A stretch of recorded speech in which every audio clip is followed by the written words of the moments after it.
Bonjour les amis, il y a quelques jours, je vous ai fait une vidéo où je vous disais que Loulou Lacam, Louis Boyard, il allait être élu maire de Villeneuve-Saint-Georges à cause d'un salut nazi. Je vous expliquais l'histoire. Alors certains m'ont engueulé, m'ont dit « mais t'es défaitiste, tu démoralises les troupes et tout ». Vous inquiétez pas les amis, c'était un piège. C'était un piège pour leur donner confiance. Et ça a marché hier. Ils avaient tout prévu pour fêter la victoire de Loulou Lacam avec naturellement la Nouvelle-France de Villeneuve-Saint-Georges.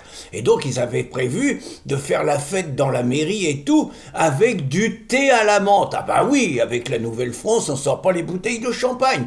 Parce qu'ils avaient beau avoir fait les comptes, ils avaient compté dans tous les sens, l'élection, elle était imperdable pour Loulou.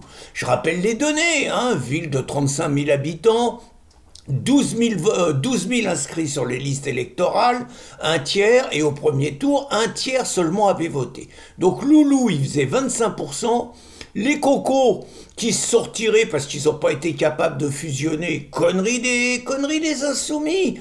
Les cocos, ils demandaient le respect des listes, autrement dit, il fallait leur filer 18 blazes sur 39. Les autres leur ont dit, on va gagner sans vous, allez vous faire sauter, vous en avez 10, et pas un de plus. Les cocos ont dit, on nous traite pas comme ça, ils se sont tirés, et attention, c'était intéressant, ils n'ont pas appelé à voter Louis Boyard, ils ont appelé à battre la droite, ce qui n'est pas tout à fait la même chose. Hein. Donc, mais on fait les calculs, donc 25 plus 20, 45, plus 3, il y avait le frangin de l'Islamo qui avait fait une liste, je ne sais pas pourquoi, mais bon, qui s'est retourné forcément pour Loulou, ça faisait 48.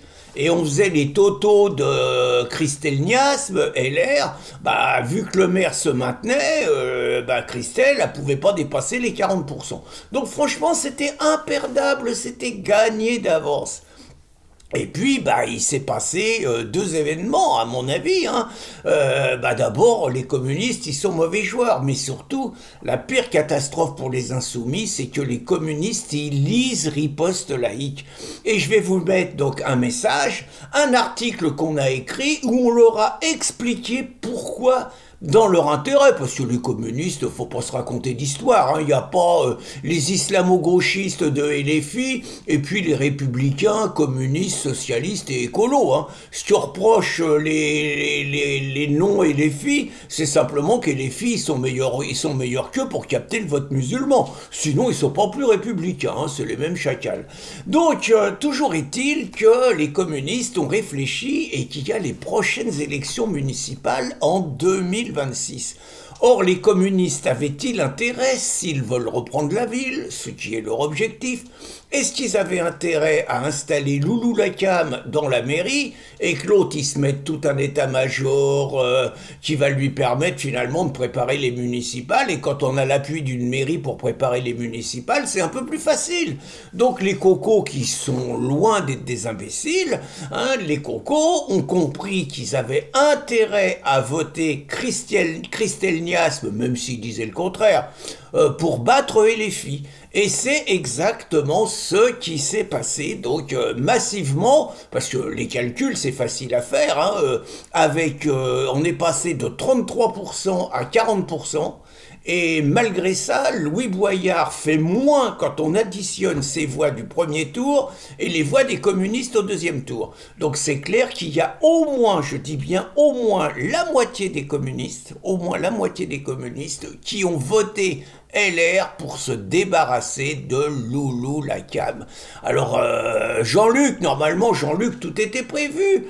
Il devait descendre à Villeneuve-Saint-Georges pour fêter la victoire avec ses frères de la Nouvelle-France. Mais le problème, c'est qu'ils connaissent, ces mecs-là, ils connaissent un peu les résultats avant et qu'ils appellent les renseignements généraux. Et donc les renseignements généraux ont dû dire à Jean-Luc qu'il fallait qu'il reste chez lui, que ça faisait désordre s'il venait fêter une défaite. Et donc c'est Valérie Pécresse, toute pimpante, qui s'est pointée LR, toujours prêt à toutes les trahisons, celle qui a filé 390 000 euros à un film woke et tout, bon, elle était pimpante et tout, bon, c'était sa victoire, c'est de bonne guerre, on va le dire comme ça, sans illusion. Le fait qu'LR soit à la tête de Villeneuve-Saint-Georges, c'est moins grave que si c'est Louis Boyard, voilà. Donc on va retrouver Loulou Lacam, on va le retrouver à l'Assemblée nationale, sinon on en était privé. Mais le problème, c'est qu'en plus de son boulot de député, maintenant, il va falloir qu'il bosse, il va falloir qu'il aille souvent à Villeneuve-Saint-Georges, qu'il prépare l'opposition, et puis bon, il va se positionner pour 2026. En attendant, si c'était la gueule de bois chez Mélenchon hier, j'en connais un qui a descendu bouteille de champagne sur bouteille de champagne, au-delà de moi, hein, mais j'en connais un autre, c'est Cyril Hanouna qui a fêté l'événement naturellement comme il se doit. Bonne journée les amis!